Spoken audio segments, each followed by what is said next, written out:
¿Qué tal? ¿Cómo andan? Bienvenidos y bienvenidas al jueves de MBD Noticias, edición central en la pantalla de TV Ciudad. ¿Cómo te va, Natalia? Bien, ¿y tú, Martín? ¿Cómo ¿Todo bien? estás? Todo bien. Un jueves con bastante información y variada. Sí, que nos conecta con el pasado reciente o con los Sí. tiempos de la dictadura, porque la jueza penal Elvia Merlo condenó a 12 años y 6 meses de penitenciaría a los militares retirados Rubens Francia y Francisco Macaluso por delitos contra 21 integrantes de la Juventud Comunista cometidos en el ex batallón de infantería número 6 de San José entre 1975 y 1978. Los condenados fueron responsabilizados de cometer torturas y reiterados delitos de privación de libertad continuados en grado de coautoría y con agravantes de persecución política.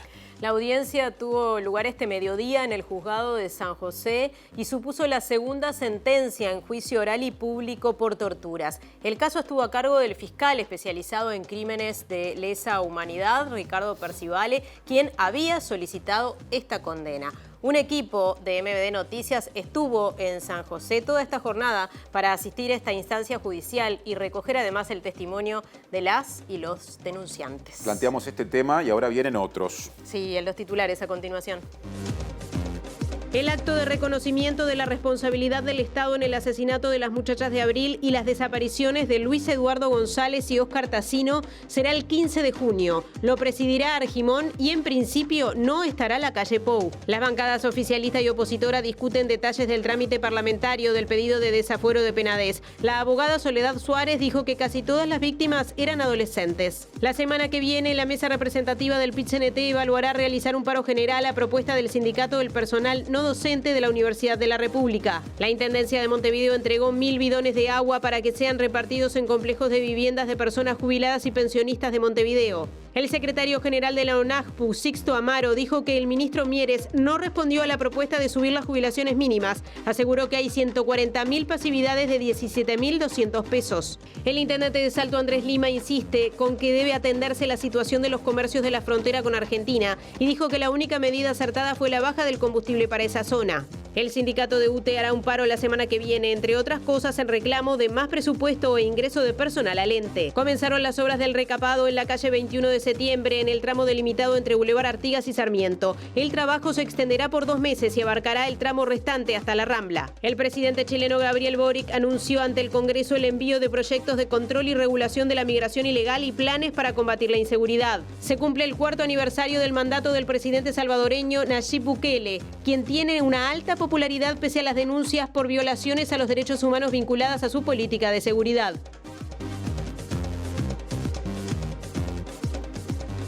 Nos pueden ver a través de la pantalla de TV Ciudad, a través de tvciudad.uy y nos pueden escuchar a través de la radio de la Universidad de la República, uniradio.edu.uy o 107.7 FM. Salimos del estudio, Martín. Sí, una de las preguntas por estas horas más importantes a nivel de la agenda parlamentaria es cómo se va a tramitar el pedido de desafuero del senador nacionalista Gustavo Penades. A modo de adelanto, empieza a responder Mariana Abreu desde uno de los móviles de hoy de MBD Noticias, edición central. ¿Cómo te va, Mariana?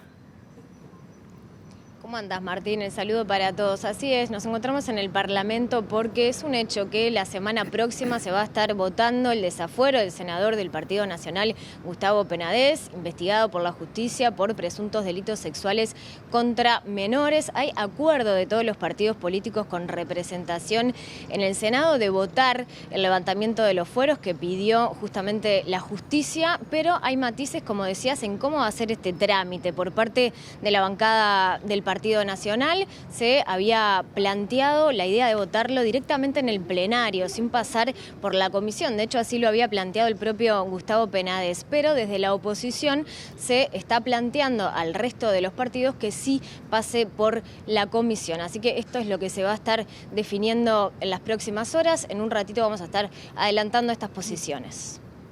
A un año y un mes de las elecciones internas hay actividad que está vinculada con la interna Frente Amplista. Es tema del móvil de Martín Duarte. ¿Cómo te va, Martín? Así es, Martín, Natalia, buenas noches. Estamos en la sede de Casa Grande, sector del Frente Amplio que hace un par de semanas manifestó su apoyo a la precandidatura de Carolina Cose a lo que va a ser el Congreso de fines de este año del Frente Amplio como precandidata futura. Y en estos momentos, bueno, se la está esperando para una actividad de trabajo. Fundamentalmente, Casa Grande va a plantear dos ejes de trabajo en esta reunión que comenzará en minutos por aquí, uno vinculado al área género y el otro también a la Comisión de Medio Ambiente. En unos minutos venimos con el desarrollo de lo que esté pasando por aquí, donde bueno, va a estar encabezado, decíamos, por las distintas comisiones de género y de ambiente de Casa Grande, Constanza Moreira y también Carolina Cose. Bueno, lo veíamos, el caso Penades sigue generando noticias y declaraciones. Por un lado, la abogada de la mayoría de los denunciantes de Penades dijo que casi todas las víctimas eran adolescentes. Por otro lado, la vicepresidenta Beatriz Argimón anunció que todos los partidos apoyarán el desafuero. Todos los partidos están contestes, obviamente, a levantar el desafuero tal cual lo solicita la fiscal del caso. Casi todas las víctimas eran adolescentes. ¿Cuál fue el menor de todos? ¿Qué edad tenía? No lo voy a decir a eso. No, es muy fuerte. ¿Es un dato muy fuerte ese dato? Sí, no lo voy a decir, es parte de la reserva.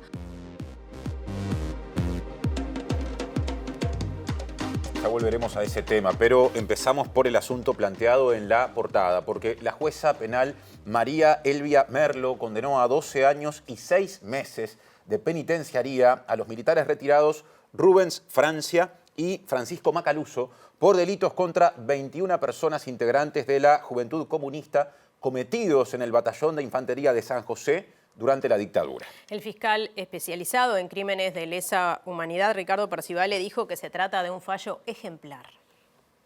Gracias.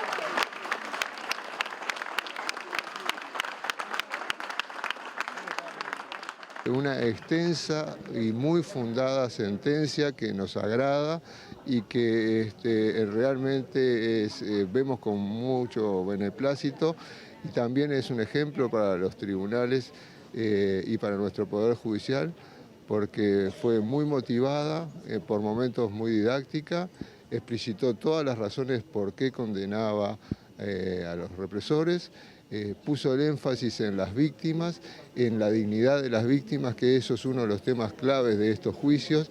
Puso también el énfasis en que el Estado tiene una obligación en este tipo de delitos, y también especificó que este es un tema de lesa humanidad que no solo afecta a las víctimas, sino que nos afecta a todos nosotros.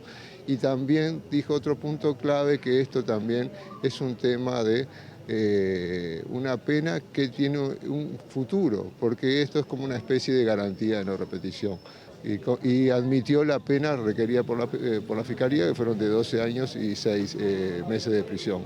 En definitiva, nos vamos muy contentos, porque el trabajo realizado del equipo de la Fiscalía, que fue mucho, hoy se consolidó con esta sentencia, que bueno, que es un primer paso, porque ahora es probable que haya un recurso de apelación y un tribunal de apelaciones que revisará la causa, como ocurre en cualquier Estado de Derecho, porque los victimarios son juzgados en un Estado de Derecho con todas las garantías que le brinda la justicia uruguaya. Y bueno, veremos cómo sigue esto. Y para el abogado de las víctimas, Pablo Chargoña, este fallo es el mejor fundamentado hasta el momento respecto a otros por crímenes de lesa humanidad. Sí, efectivamente, Chargoña fue otra de las personas que habló en San José. Recordemos que los militares, Francia y Macaluso, fueron condenados por torturas y reiterados delitos de privación de libertad continuados en grado de coautoría y también con agravante de persecución política.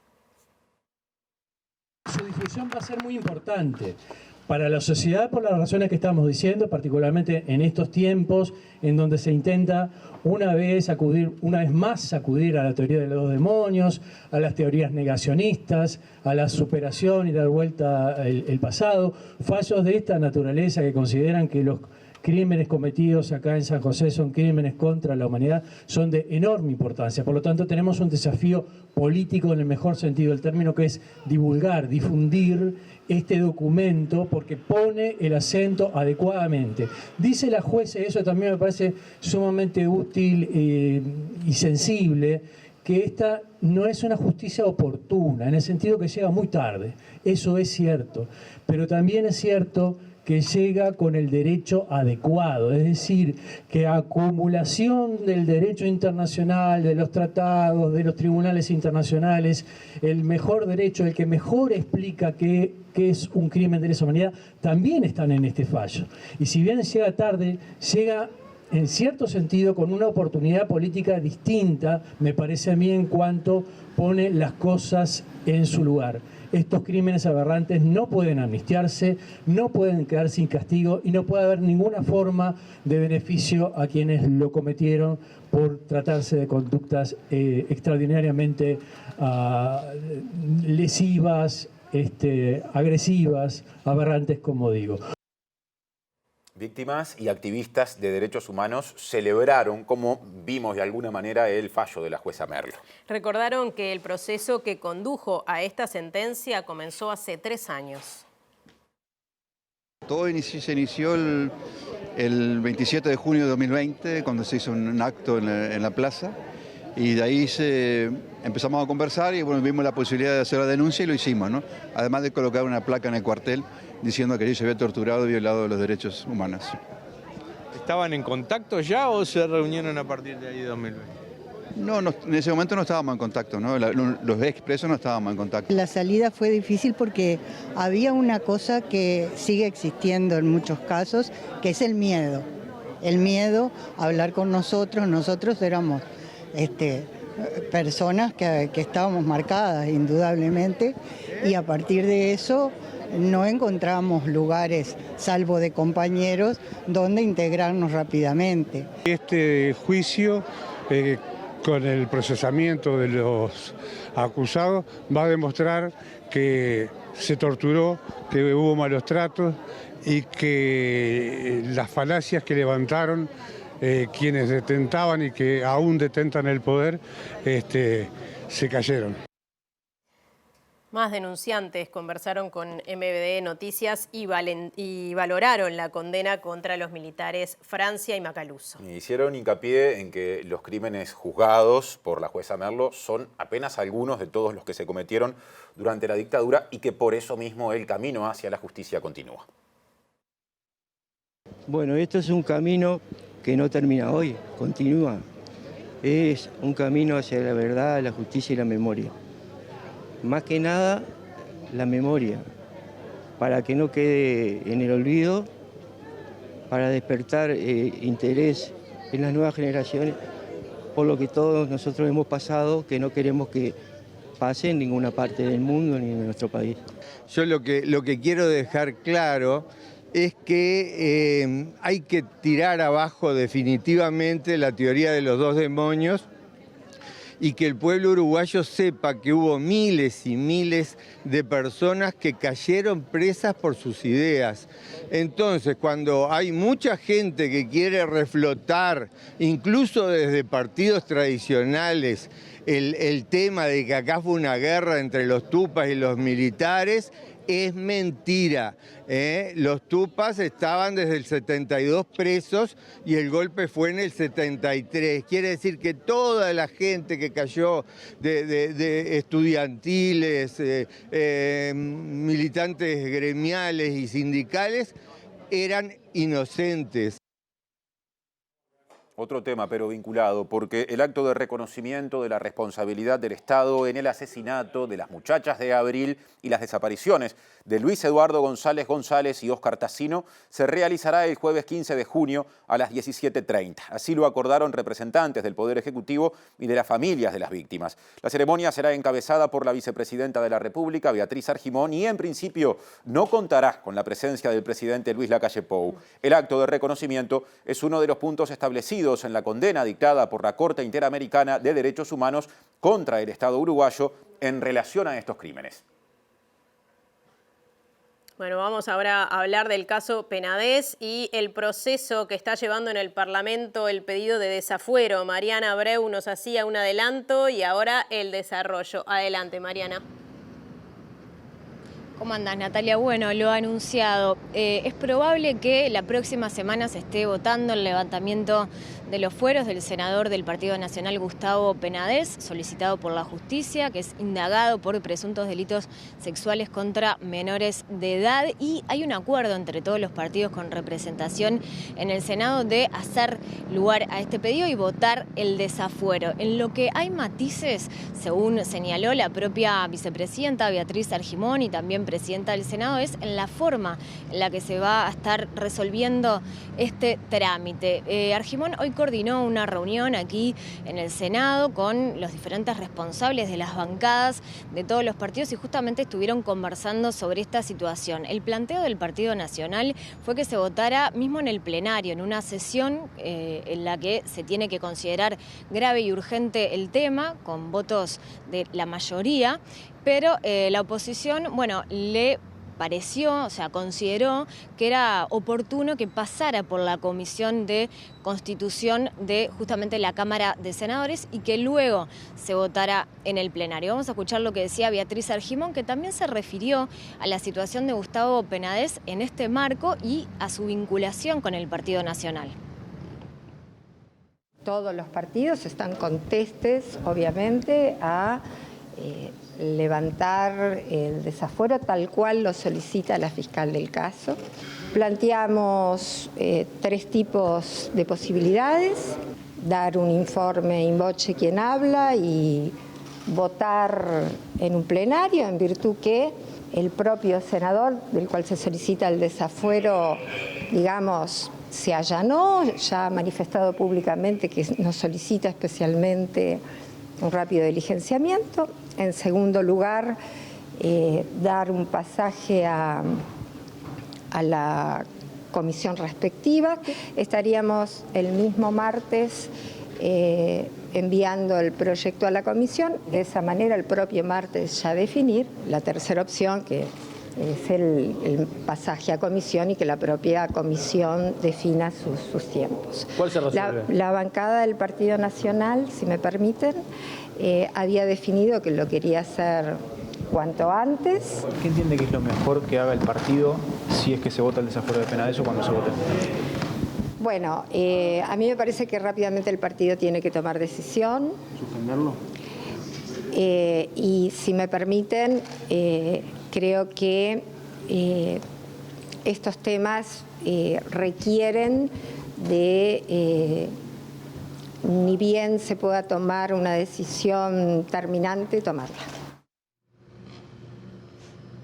Bueno, la vicepresidenta Beatriz Argimón se refería a la vinculación de Gustavo Penades con el Partido Nacional porque fuentes políticas ya están analizando qué va a pasar si se levantan los fueros con el senador, si va a seguir perteneciendo o no al Partido Nacional, y a esta decisión era a la que se refería Argimón. Como escuchábamos también, aludió a la carta que entregó el propio Penades a la Cámara de Senadores, a Argimón misma, solicitando que se tratara de forma rápida el desafuero, en caso antes de que se expediera la justicia incluso, y luego una vez el pedido formal también así lo dejó de manifiesto en su carta. Como dijimos, la oposición, el Frente Amplio, entiende que es necesario que este trámite pase por la comisión del Senado correspondiente, por la Comisión de Constitución, para luego votarlo en el plenario de la Cámara de Senadores. Amanda de la Ventura, quien es la responsable de la bancada del Frente Amplio,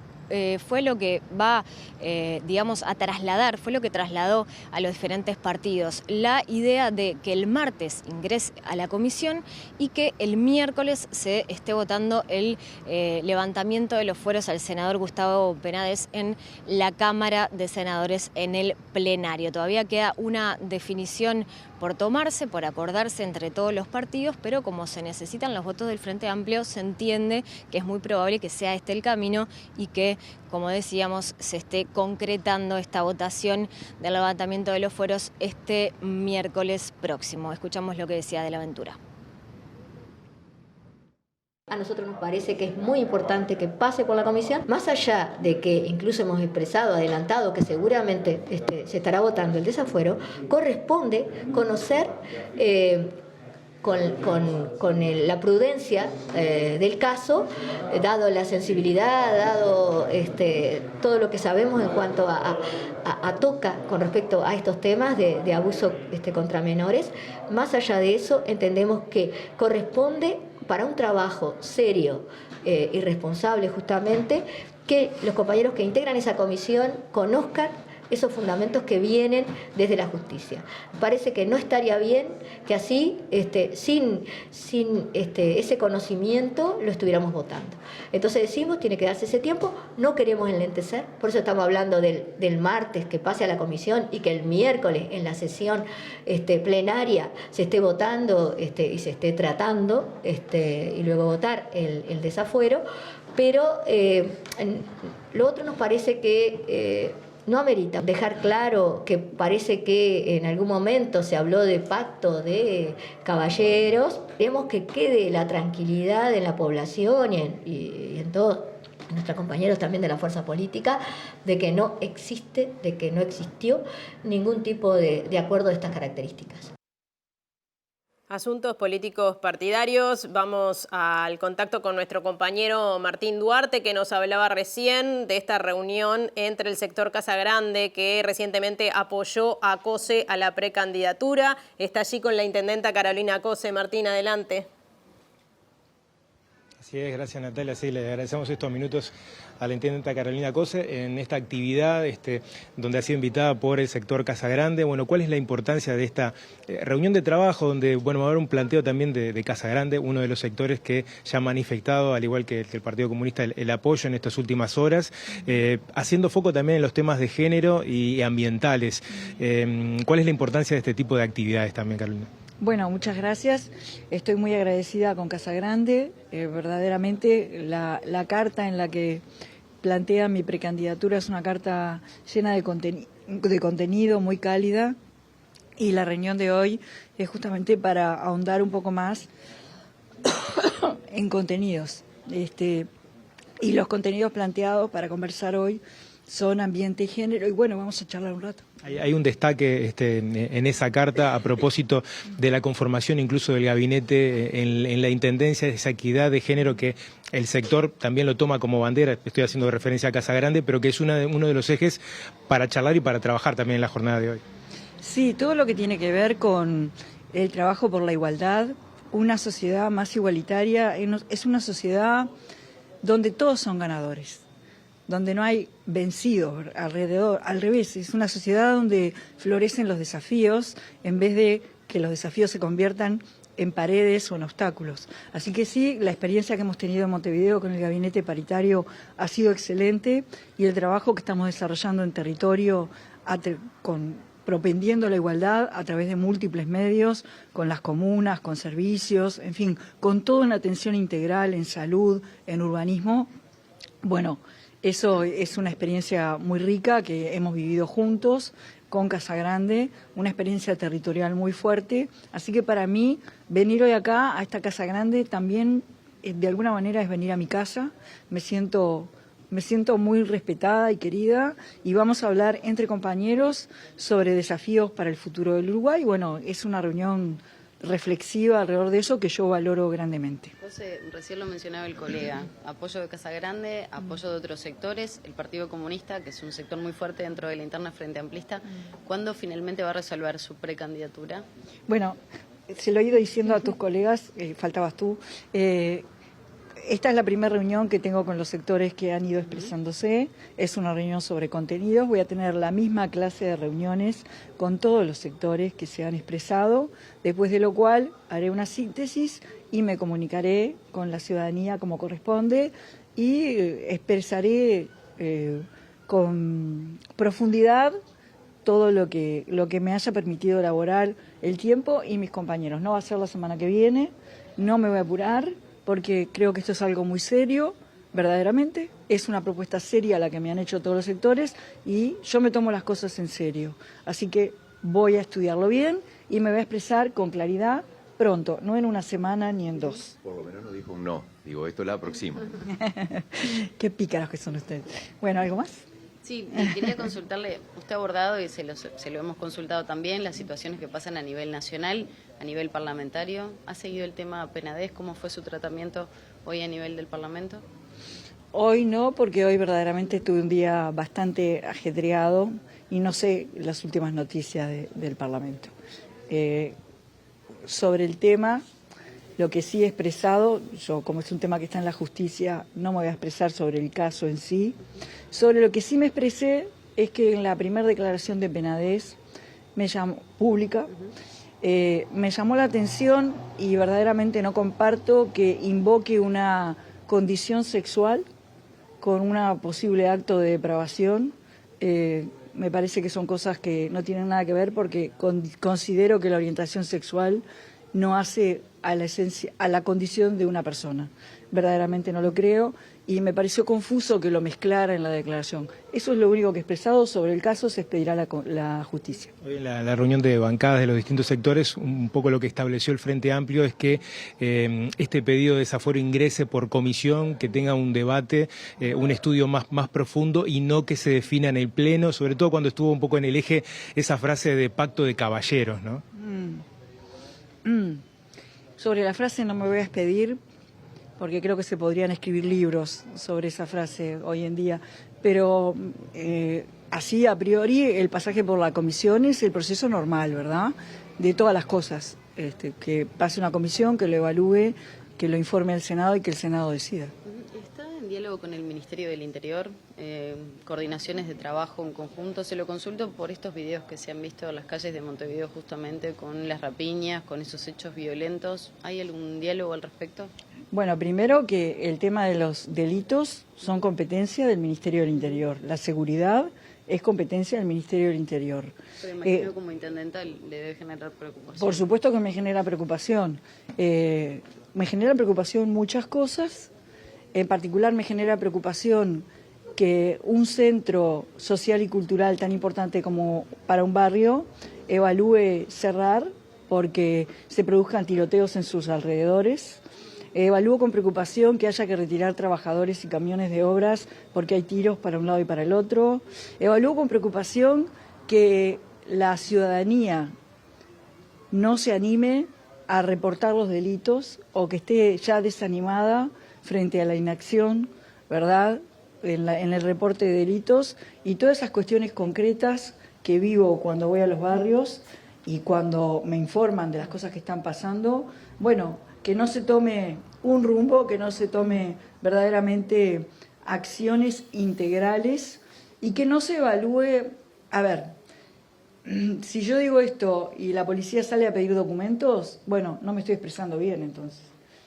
Porque Bien, creo que escuchábamos allí a la intendenta de Montevideo, Carolina Cose, previo a esta reunión que tendrá con este sector Casa Grande, que ya ha manifestado su respaldo a una posible precandidatura. Habló de muchos temas, entre ellos del pedido de desafuero al senador Penades, que es el asunto con el que seguimos. Exacto, seguimos en ese tema. La abogada Soledad Suárez, que defiende a 5 de las 8 víctimas del senador nacionalista Gustavo Penades por presuntos delitos sexuales, dijo que casi todas son o eran adolescentes. Hablamos de una profesional que forma parte del consultorio jurídico de la Facultad de Derecho de la Universidad de la República y entrevistada en Radio Universal prefirió no dar detalles con respecto a la edad de la víctima de menos edad, justamente diciendo que era un dato muy fuerte.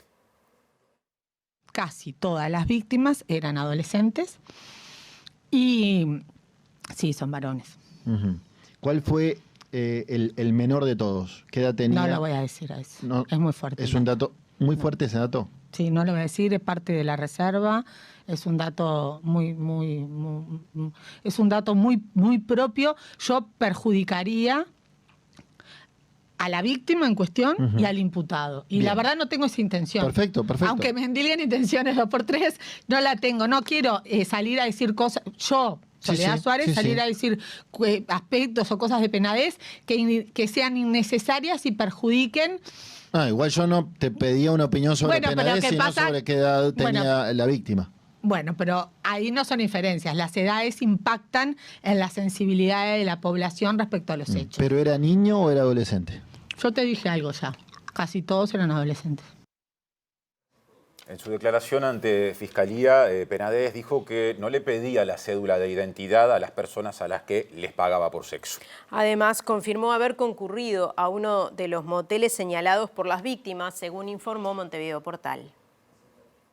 La jueza del caso, Alicia Guione, busca que se corrobore la información proporcionada por los denunciantes mediante los registros de las cámaras de video de los moteles mencionados por las víctimas. Según informó Montevideo Portal, en base a fuentes del caso, las fechas en las que se habrían cometido los delitos son lejanas en el tiempo, por lo que no resulta sencillo obtener las grabaciones. En este sentido, la jueza solicitó información sobre los pagos realizados con tarjetas. El mismo medio sostuvo que Penades declaró ante Fiscalía que concurría a uno de los moteles señalados. En su declaración negó que haya ido con menores, por lo menos a sabiendas, dado que también argumentó que no pedía el documento de identidad a las personas con quien mantenía relaciones sexuales para corroborar si eran mayores o no de edad. Hasta el momento, 8 víctimas declararon en el caso. Además del senador, también declaró como indagado ante la Fiscalía el docente del Liceo Militar Sebastián Mauvecín, señalado como intermediario entre Penades y los denunciantes.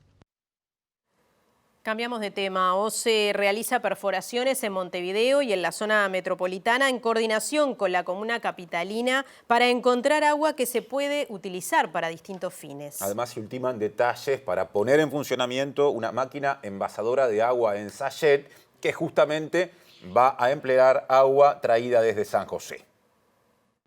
Según informó El País y confirmó MBD Noticias, las perforaciones se están dando en la zona del Parque Valle y están evaluando el caudal de cada una de ellas. Una es en la pista de atletismo y otra próxima al velódromo. La primera perforación da 3.000 litros por hora, lo que significa que para llenar un camión cisterna de 30.000 litros hay que esperar 10 horas, lo que es mucho tiempo según informan desde OCE. En tanto, sobre la perforación en la zona del velódromo habría novedades este viernes. OCE también trabaja en poner a punto una máquina de envasado de agua en sachet, que según informaron fuentes del ente, se va a abastecer con agua proveniente de San José. Actualmente el agua de los hospitales está garantizado a través de agua potable que se trae en camiones a diario de Costa Azul. Para la logística debieron contratar 14 camiones de 30.000 litros y están a la espera de la llegada de la compra de 10 camiones de 30.000 litros. Por otra parte, se realizan análisis de pozos de agua en toda la ciudad. Según se informó en las últimas horas, el agua de un pozo ubicado en el Hospital Militar se podría utilizar para abastecer el centro de salud.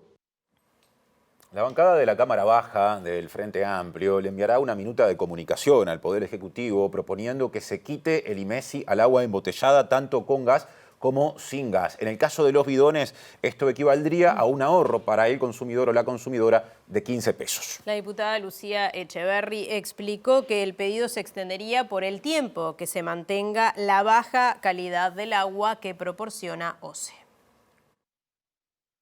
Lo que estaría haciendo fundamentalmente es llevándole el alivio en 15 pesos, en principio, al bolsillo de toda la gente que hoy por hoy está en la necesidad y en la obligación de adquirir el agua embotellada, en la medida en que el gobierno no le puede garantizar, como está establecido en la Constitución, el agua potable para consumo humano de calidad.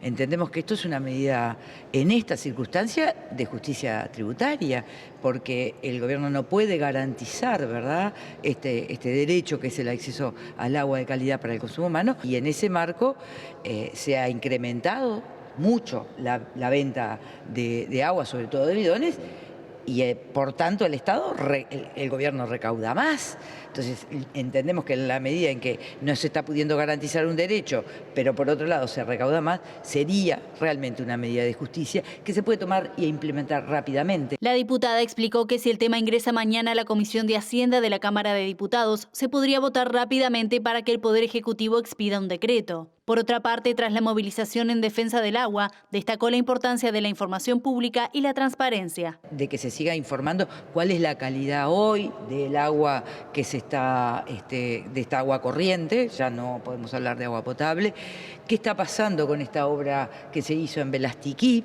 que además, ha funcionado, qué respuestas ha dado, qué implica en términos de proyección frente a la crisis que se está viviendo. Esa obra también ha generado impactos de carácter ambiental que seguramente también terminen afectando el curso de agua. Se evaluaron. La semana que viene la mesa representativa del PIT-CNT evaluará la posibilidad de realizar un paro de 24 horas. Según averiguó MBD Noticias, la medida fue propuesta por el Sindicato del Personal No Docente de la Universidad de la República en atención a reclamos educativos y también vinculados al proyecto de ley de rendición de cuentas. De aprobarse sería el cuarto paro general en lo que va del año. Otro asunto, la Intendencia de Montevideo entregó 1000 bidones de agua a representantes de la ONASPU. La semana próxima habrá una segunda donación y se estima que el agua llegará a 2.800 personas residentes de los complejos habitacionales del BPS en Montevideo. Estamos trayendo una primera partida de 1000 bidones que se están entregando hoy a ONASPU. ONASPU se va a encargar de lo que es la distribución en los complejos habitacionales de jubilados de BPS. Esto es una primera partida, la semana que viene seguramente hagamos una segunda partida. Y bueno, esto lo que nos decían hoy las autoridades de ONASPU es poder llegar a unas 2.800 personas jubilados en Montevideo. Esto además se suma a las acciones que la Intendencia viene llevando adelante, por ejemplo, en lo que tiene que ver con repartición en policlínicas y a través de Cambau en relación a personas con hipertensión, de riesgo renal, también lactantes en menos de 6 meses y embarazadas. Ya llevamos en ese contexto más de 11.500 bidones repartidos. Desde ONASPU se valora especialmente esta entrega porque está destinada a los jubilados y pensionistas que perciben ingresos menguados. La logística se va a llevar adelante acá desde la ONASPU. Y bueno, los recibimos con alegría, con mucha emoción, porque a quienes les va a llegar es esa gente que nos manifiesta permanentemente, que viene a ONASPU, que nos llama, diciéndonos que se les está haciendo muy difícil poder comprar el agua, ya que sus ingresos son menguados. Bien, y el secretario general de la ONASPU, Sixto Amaro, dijo que el ministro de Trabajo y Seguridad Social, Pablo Mieres, no respondió a la propuesta de subir las jubilaciones mínimas. También dijo que hay 140.000 pasividades de 17.200 pesos y que en ese grupo hay gente que pasa hambre. No hubo respuestas concretas. Nosotros planteamos la pérdida del poder adquisitivo de jubilados y pensionistas desde hace más de 3 años, que hoy estamos por debajo en un 2,3 en cuanto a la inflación, que hay jubilados que tienen que sobrevivir con 17.223 pesos por mes. Asimismo, ONASPU afirmó que no ha recibido respuesta al pedido de entrevista con el presidente Luis Lacalle Pou, a quien le quieren transmitir la inquietud por las jubilaciones más bajas. El mandatario no ha recibido a la gremial de jubilados en sus 3 años de gobierno. Nosotros planteamos un aumento del 3% a partir del 1 de julio para poder recuperar realmente el poder adquisitivo que hemos perdido.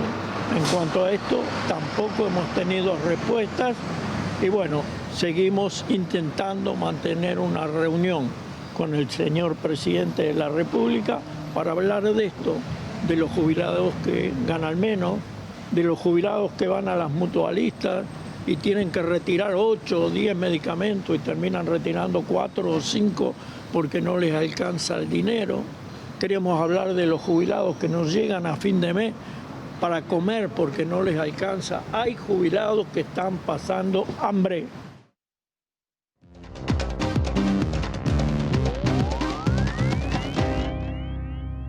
De alguna forma seguimos en tema, o vamos a hablar de un tema vinculado con el que recién se planteaba desde ONASPU. Esta semana fue una semana en la que supimos o conocimos los últimos datos de empleo. También, hace poquito menos de tiempo, se conocieron datos vinculados a la evolución de los salarios y para analizarlos está en la columna de Economía Germán de Agosto. ¿Cómo te va, Germán? ¿Cómo andás, Tincho? ¿Todo bien? Vas a hablar de poder de compra, cruzando datos. Vamos a hablar de poder de compra, cruzando datos, y ahí tenemos 2 datos que vamos a cruzar, que son los que habitualmente recurrimos a la hora de evaluar cómo viene evolucionando el poder adquisitivo de los salarios. Tenemos en naranja lo que viene siendo la evolución de la inflación, con ese último repunte que tuvimos en el mes de abril, 7,6% fue la inflación. inflación, ¿sí? Jalonada específicamente por lo que pasó con frutas y verduras, que vienen creciendo a un ritmo de 52% anual y explican una cuarta parte de la inflación que tuvimos en el último año.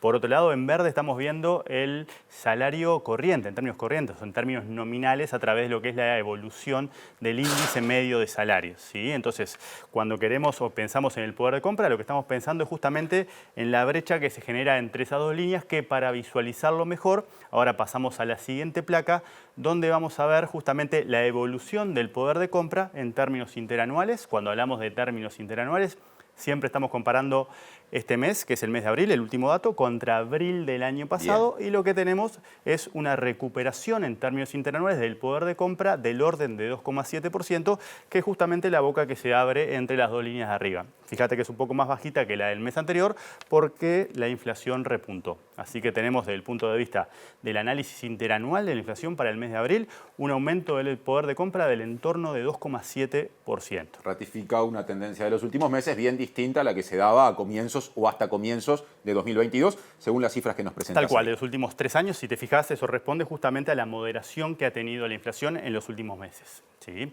Así que si ahora pasamos a la siguiente placa, vamos a cambiar un poco la óptica de la comparación o el punto de referencia. Y este gráfico ya lo hemos utilizado. Básicamente lo que estamos queriendo comparar acá es cómo está el poder de compra en relación al nivel que tenía en el año 2019. En ese sentido, lo que tenemos, la línea que marca, la línea roja, es justamente si estamos por debajo, estamos con un poder adquisitivo menor del que teníamos en 2019, que es relevante dado que es el objetivo o de alguna manera la promesa, ¿sí?, de recomponer ese nivel que teníamos en 2019, y lo que tenemos son esas pancitas que se generan justamente cuando vienen los correctivos y los ajustes que nos llevan el poder de compra hacia esa línea roja, pero después de haberla tocado en los últimos meses volvemos a ir acumulando el poder de compra o pérdida de poder adquisitivo. ¿Sí? Claro. Así que estas referencias en relación al promedio del año 2019 y nos está contando qué tan lejos o qué tan cerca estamos justamente de ese objetivo marcado por el gobierno de recomponer el nivel que teníamos pre-pandemia. Claro, pre-pandemia, y esto coincide con el cambio de gobierno que hubo, prácticamente coincide con el cambio de marzo de 2020. Exacto, ahí lo estamos comparando, justamente tenemos los últimos meses antes de ese marzo 2020. Claro. Exactamente. ¿Qué más tenemos? A ver. Y si ahora vamos a entrar adentro de los datos y vamos a la siguiente placa para analizar cómo está variando el poder de compra, pero en función de los distintos sectores. Y en este caso puntual de esta placa, lo que estamos analizando es el caso del sector privado, ¿sí? En verde está justamente el promedio de los sectores que están dentro de la órbita privada. Lo que hay es una pérdida de poder adquisitivo del entorno de 2,7%. Y acá estamos comparando los primeros 4 meses del 2023 contra los primeros 4 meses del 2019, de nuevo para tener esa referencia prepandemia. Y en la órbita del sector privado, todos los sectores justamente tienen un poder de compra que es menor en relación a ese umbral de comparación que estamos utilizando. En particular destaca, por ejemplo, el caso de hoteles y restaurantes o de transporte y comunicaciones, donde la distancia es del entorno de 4,5 o 5%. Sí, son rubros en los que hay mucha gente afectada por el doble año puente. Ahí hubo exactamente 2 rondas puentes, la octava y la novena, claro, asociados a esos sectores que se fueron catalogados como los más afectados, y los sectores más afectados fueron justamente los que tuvieron una segunda ronda puente con un solo aumento nominal, y eso hace que la caída acumulada sea mayor, y eso es lo que justamente está plasmado en esta placa, que si ahora pasamos a la siguiente, vamos a analizar lo mismo, pero dentro de los sectores que releva el INE, el Instituto Nacional de Estadística, en la esfera pública. Y acá tenemos que los salarios públicos en promedio cayeron o están estables en relación a esos primeros 4 meses del año 2019, pero hay una disparidad importante. Si te fijas, caen las empresas públicas, cae en el gobierno central, y en los gobiernos departamentales tenemos que el poder de compra es mayor del que teníamos en esos 4 primeros meses que estamos tomando como referencia. Interesante ese desglose, porque uno a veces habla del Estado, pero si ponemos lupa hay distintas realidades dentro de la estructura estatal. Tal cual, y esto es lo que nos permite el INE es tener esta apertura, no más allá de esto podemos ir, pero justamente revela disparidades o heterogeneidades que son relevantes a la hora de entender cómo se distribuye esa pérdida de poder adquisitivo que se ha venido acumulando en los últimos años, ¿sí? Bien, nos queda algo más, ¿no? Tenemos algo más, si lo bancás, tenemos sí, tiempo. Cómo no, hay tiempo. Vamos a pasar a la última placa, que son datos del Cuesta Duarte en su último informe vinculado a los salarios, que justamente toman en consideración lo que analizamos el martes vinculado al empleo y lo que estamos analizando hoy vinculado a los salarios. Entonces, tenemos 4 torrecitas, ¿sí? Imaginemos que el 2019 es nuestro 100, es nuestra base. Todas las variables que están relevadas acá parten de 100 en 2019. Y esta es la proyección que tiene el Cuesta Duarte para el 2024. ¿Sí? O sea que estamos tomando supuestos en relación al 2023 y en relación al 2024. Entonces, aclarado el panorama del uso de supuestos, tenemos que el Producto Interno Bruto estaría 7,7% por encima del valor del 2019. Por eso tomamos el 100 en 2019, entonces si es 107,7, la variación es 7,7%. Torre verde. La torre verde. Ahora las dos que están blancas son las que nos van a permitir justamente elaborar la última torrecita. ¿Por qué? Porque la masa salarial, que lo podemos pensar como la aproximación de la porción de la torta que se lleva justamente el factor productivo trabajo, surge de la multiplicación de la cantidad de empleo, en este caso estamos tomando el número de asalariados, y del salario real. Consideramos esas dos variables y construimos la variable masa salarial. Entonces, de acuerdo a los supuestos que estamos tomando, de nuevo es información del Cuesta Duarte, el número de asalariados sería mayor que en 2019. ¿Cuánto mayor? 5% mayor. Y el salario estamos asumiendo efectivamente que se cumple el compromiso del gobierno de llevarlo a los niveles del 2019. Por eso marca el 100. Claro.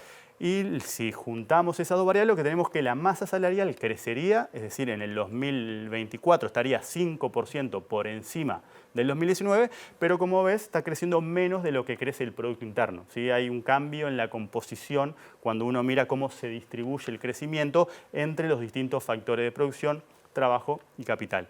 Bien. ¿Quién se beneficia de ese crecimiento? Una discusión instalada hace mucho tiempo. Bueno, está asociado con este resultado. Por lo menos esto es un insumo. Esto es una aproximación justamente para pensar ese tipo de consideraciones.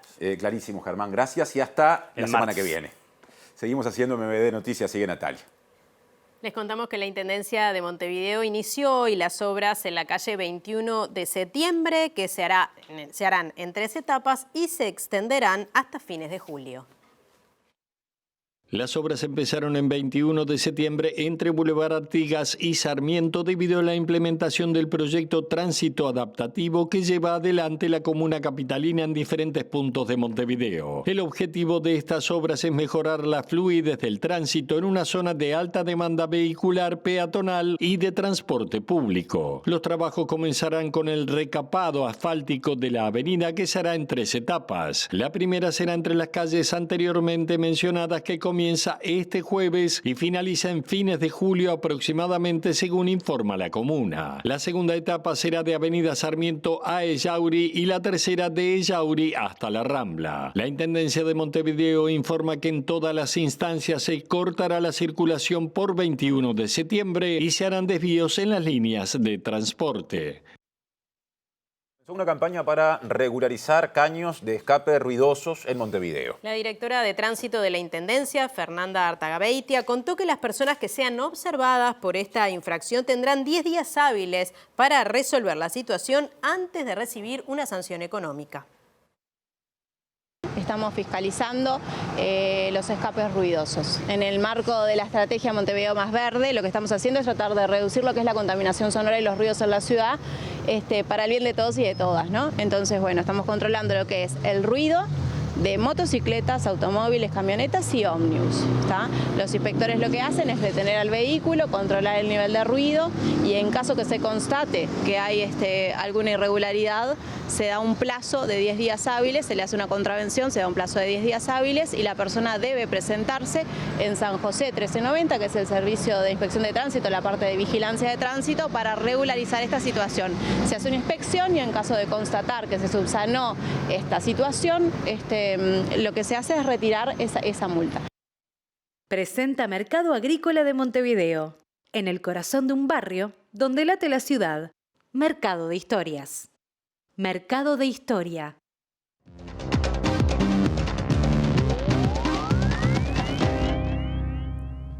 ¿Qué tal? Muy buenas noches. Abrimos el capítulo internacional hablando de Chile porque el presidente Gabriel Boric presentó su segunda cuenta pública desde que es presidente, una especie de rendición de cuentas ante el Congreso, donde hizo una serie de evaluaciones de la situación y también algunos anuncios que tienen que ver con proyectos vinculados, por un lado a la inmigración y por otro a la seguridad, un tema que está muy candente en Chile en este momento. El presidente Boric reconoció las dificultades que ha tenido para enfrentar algunas situaciones dentro de la sociedad chilena, pero dijo que no tiene reparos en cambiar sus prioridades.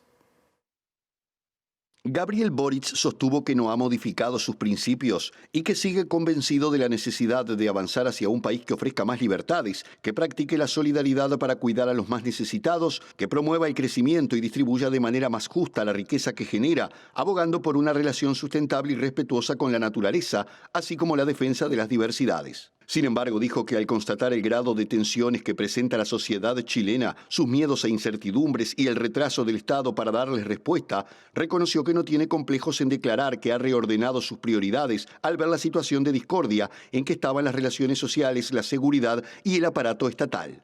Entre otros temas abordados por el mandatario como la salud, la educación y el trabajo, Boric indicó que en este mes de junio se presentará la primera política nacional de migraciones, la que, según dijo, estará basada en un enfoque responsable de seguridad y respeto a los derechos humanos, y adelantó que ingresará un proyecto de ley en materia migratoria que busca sancionar al transporte irregular de personas, el aumento de causales de no ingreso y la expulsión administrativa por reiteración de faltas graves.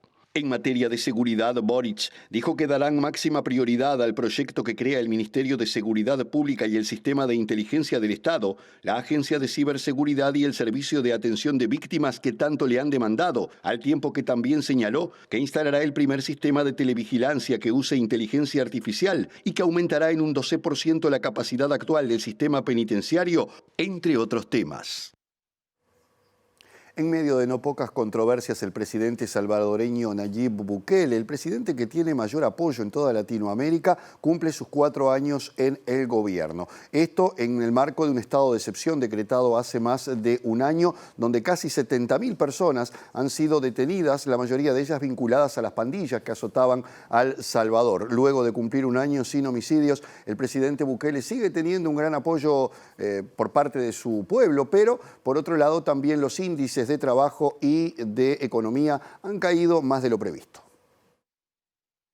Con una chaqueta de cuero acompañado por su esposa y arropado por los vítores de sus seguidores, el presidente Nayib Bukele celebró su victoria en El Salvador y el posterior juramento de su cargo el 1 de junio de ese año, dando inicio a una nueva era en el país centroamericano, la del fin del bipartidismo y la del presidente millennial.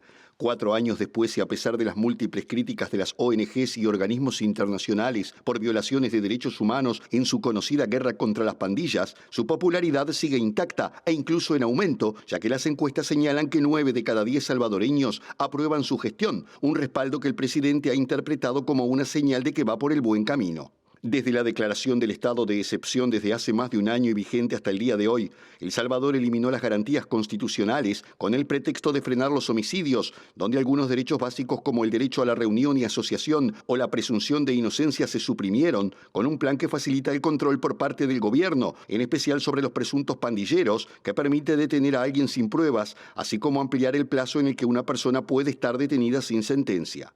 Según el Ministerio de Seguridad de El Salvador, la cifra de detenidos ronda las 68.000 personas, medidas que según organizaciones humanitarias han provocado más de 4.000 denuncias de detenciones arbitrarias, aunque es innegable que la violencia se ha reducido de forma drástica, ya que hasta el pasado 10 de mayo el presidente celebraba un año sin homicidios. Bukele es el presidente mejor valorado de América Latina y muchos lo consideran como un modelo a seguir, con propuestas aparentemente transgresoras como la implantación del Bitcoin como moneda oficial junto al dólar, pero a pesar de sus promesas de mejorar la situación económica y reducir la pobreza, los índices no han tenido mejoras significativas e incluso han empeorado. El ministro del Interior de Argentina, Eduardo Guado de Pedro, si bien no anunció su candidatura, se perfila como para ser uno de los candidateables por el Frente de Todos. Esto en el marco de unas declaraciones donde dijo que seguramente va a haber paso en referencia a esas elecciones previas a la elección general, donde se va a definir quién es el candidato precisamente del peronismo, en contraste con lo que ha planteado el ministro de Economía, Sergio Massa, quien dijo que no era necesario esto si se quería ir con una actitud unificada hacia una elección, lo que abre las puertas para que el ministro del Interior sea candidato. De hecho, dijo que está trabajando en un programa de gobierno basado en la relación que ha tenido con los gobernadores en todo este tiempo, y si bien no se adelantó a una posible candidatura, dijo que está inspirado en lo que dijo la expresidenta Cristina Fernández de que las nuevas generaciones tienen que tomar su lugar. De Pedro es considerado uno de los ministros más cercanos a la vicepresidenta Cristina Fernández, por lo cual sus últimas declaraciones se leyeron como el final de la carrera presidencial del titular de Economía, Sergio Massa, que el 11 de mayo había condicionado su postulación a que no haya competencia en el oficialismo. Massa había reclamado entonces no perder el tiempo en internas estériles que solo resuelven vanidades políticas y advirtió que exponer en primaria si hay o no diferencias es un gravísimo error porque genera incertidumbre. Si la pelea es por posicionamiento individual, yo prefiero mirar desde el costado. Sobre este punto, De Pedro reconoció que dentro de nuestra fuerza hay una discusión porque algunos quieren consensuar candidatos y otros no. Por eso, por las características de la ley de las PASO, si hay un sector que no quiere participar del consenso, lo más probable es que haya una competencia interna. En este sentido, dijo que la sociedad ya vio las discusiones internas y notó que no eran cuestiones personales ni políticas, sino que tenían que ver con formas de encarar la gestión y de resolver los problemas que generó Macri. Sobre su eventual postulación, De Pedro dijo que está trabajando en un programa de gobierno desde la experiencia que forjé en estos años de gestión con los gobernadores. Voy a estar a disposición, pero no puedo definir mi posición en términos personales. Formo parte de un colectivo que tiene un proyecto de país, afirmó. Les contamos que el jueves que viene se va a votar en comisión el proyecto de ley de garantías para la primera infancia y adolescencia. Esto va a pasar justamente en el Parlamento. Desde el Partido Nacional se expresaron algunos reparos y desde el Frente Amplio la diputada Cristina Lustenberg destacó la relevancia de esta iniciativa. Lo que hace es priorizar como una política de Estado, con una ley, todo lo que tiene que ver las políticas públicas que impacten en los hogares donde hay niños, niñas y adolescentes. Segunda cosa que hace es que ordena la fragmentación que tiene el Estado uruguayo en todas las prestaciones y diseño de las políticas públicas que involucren a la infancia. Ustedes saben que acá hay prestaciones que llegan a través del Ministerio de Salud Pública, con cada uno de sus prestadores del Sistema Nacional Integrado de Salud. Hay prestaciones que impactan en los hogares que llegan por el Banco de Previsión Social, programas y políticas que dependen del Ministerio de Desarrollo Social, otras que llegan por parte de la ANEP, otras que llegan con el rol importante que tiene el INAU, como el Instituto Rector en las políticas de infancia y adolescencia, pero hoy no hay una política pública efectiva que involucre también a otras sectoriales, como es vivienda, como es trabajo, que permita que el Uruguay dé un salto cualitativo en lo que tiene que ver con los indicadores que hablan de infancia. No nos olvidemos que el Uruguay sigue teniendo concentrada, y esto es hace muchísimos años, la pobreza en los hogares donde hay niños, niñas y adolescentes. Tenemos cifras que fíjense que el Uruguay tiene más de 150.000 niños viviendo por debajo de la línea de la pobreza. No hay desafío político y ético más importante para un país que nacen tan pocos niños, que el lugar donde nazca un niño condicione las oportunidades que ese niño tenga de desarrollarse.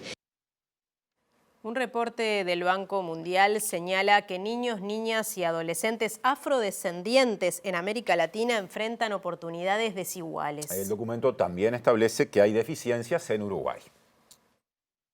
El informe señala que la infancia y adolescencia afrodescendiente tienen acceso a educación de menor calidad, obtienen peores resultados de aprendizaje, tienen más probabilidades de abandonar el sistema educativo temprano y luego de completar su ciclo educativo. Tienen retornos mucho menores en el mercado laboral por los años invertidos en educación. El reporte indica que en Uruguay, uno de los países más igualitarios en la región, solo 1 de cada 3 afrodescendientes había completado la secundaria en 2019, un avance si se lo compara con el del 2015, cuando la relación era 1 de cada 5, pero muy por detrás del resto de la región, señala el informe. Además, la tasa de finalización de los estudiantes uruguayos blancos también está entre las más bajas de la región, pero muy por arriba del promedio para afrodescendientes. En Uruguay, las desventajas educativas que enfrentan los afrodescendientes se vuelven más notorias a medida que crecen, mientras que prácticamente no existen diferencias en cuanto a acceso y tasas de finalización educación a nivel de escuela primaria, existe una brecha notable en educación secundaria en tasas de repetición y resultados entre jóvenes blancos y afrodescendientes, así como en la tasa de asistencia. El informe marca deficiencias en los textos educativos referidos a la población afro en América Latina. Sobre Uruguay expresa que los libros de historia hablan de discriminación racial, pero los personajes que se analizan en esta discusión son Martin Luther King, Malcolm X y Nelson Mandela. Esto sorprende ya que el país fue cuna de algunas de las organizaciones políticas afrodescendientes más antiguas de la región y es reconocido a nivel internacional por sus políticas progresistas e inclusivas, incluyendo programas y leyes de acción afirmativa, destaca el informe.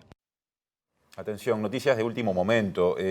Surge una información desde el Partido Colorado que da cuenta del eventual retorno de Pedro Bordaberry a la actividad política, aunque no se afirma directamente. Nos cuenta más Natalia. Sí, según publican varios medios, entre ellos La Diaria, la Comisión Nacional de Asuntos Electorales del Partido Colorado aprobó el pedido de ingreso al partido de su agrupación Vamos Uruguay y solicitó su autorización para el uso del lema Partido Colorado. Esta solicitud se envió al Comité Ejecutivo Nacional Colorado y en la solicitud los firmantes, entre ellos el primero es Pedro Bordaberry, sí, dato importante, piden utilizar los sublemas, atención, Vamos Uruguay, Vamos Colorados y Vamos Vallistas.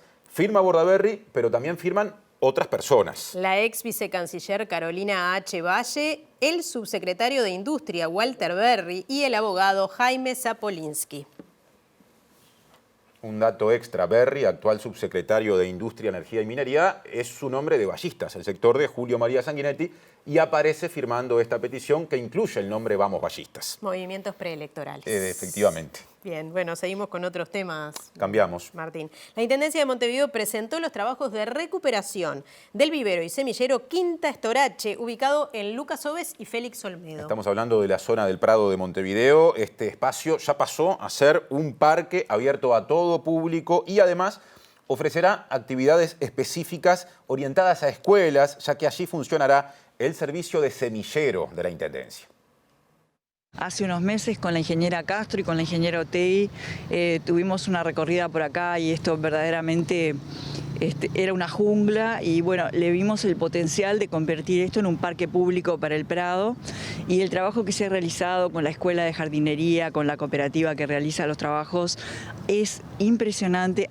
Está lleno de detalles de cuidado hermosos este parque, desde una glorieta, en fin, espacios donde está bien cuidada la naturaleza y hermosa y este espacio de juegos. El nuevo parque abre al público todos los días de 8 a 18 horas. La intendenta Cose explicó que más adelante se habilitará la casa que formaba parte de la antigua quinta para que allí se puedan desarrollar actividades culturales. El monto total de la inversión será de $750.000. Además está el semillero de la Intendencia, donde se recogen, se almacenan y se cuidan semillas de árboles en una gran cantidad y esas semillas después de un tratamiento que se hace acá van a otro vivero nuestro donde ya pasan a germinarse, a convertirse en los árboles que después van al ornato público. O sea que también hay un proceso de aprendizaje muy interesante para las escuelas, así que están todas las escuelas invitadas.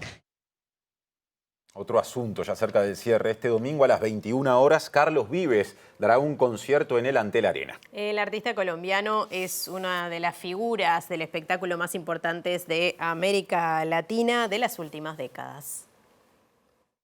Desde aquel día que estuviste en Urumita y no quisiste hacer parranda, y fuiste de mañanita, sería de la misma rabia. El Tour de los 30 se llama la gira que trae a Carlos Vives a Uruguay, con la que celebra sus 3 décadas como músico, en las que se convirtió en referente ineludible de buena parte de los músicos populares colombianos, un artista destacado para el público latinoamericano y con éxitos globales como La Gota Fría o el dúo con Shakira, La Bicicleta. Vives comenzó su carrera artística como actor, la que luego compartió con la de músico. Interpretar al histórico compositor colombiano Rafael Escalona en una serie fue el disparador para su apuesta a recuperar y hacer sonar actual el vallenato, una música colombiana que él logró hacer conocer en buena parte de América Latina, Europa y Estados Unidos, y que en esta gira tiene fuerte presencia en su repertorio.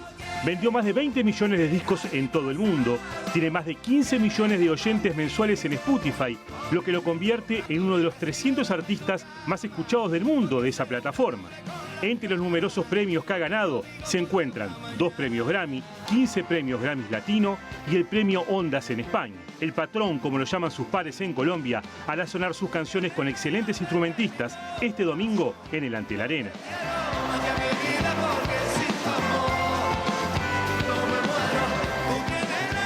De la gota fría, las gotas por venir. Sí, va a haber que son gotas. esperadas.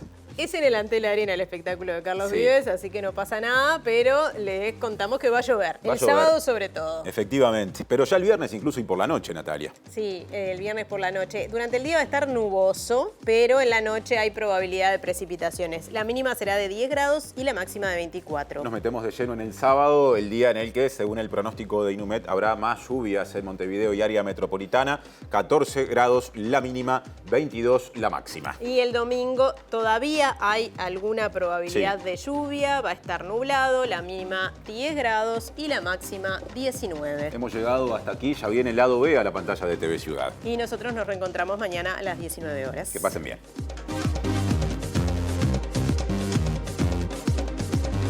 Justicia condenó a 12 años de prisión a los militares Rubens Francia y Francisco Macaluso por múltiples violaciones a los derechos humanos cometidas en dictadura en San José contra integrantes de la Juventud Comunista.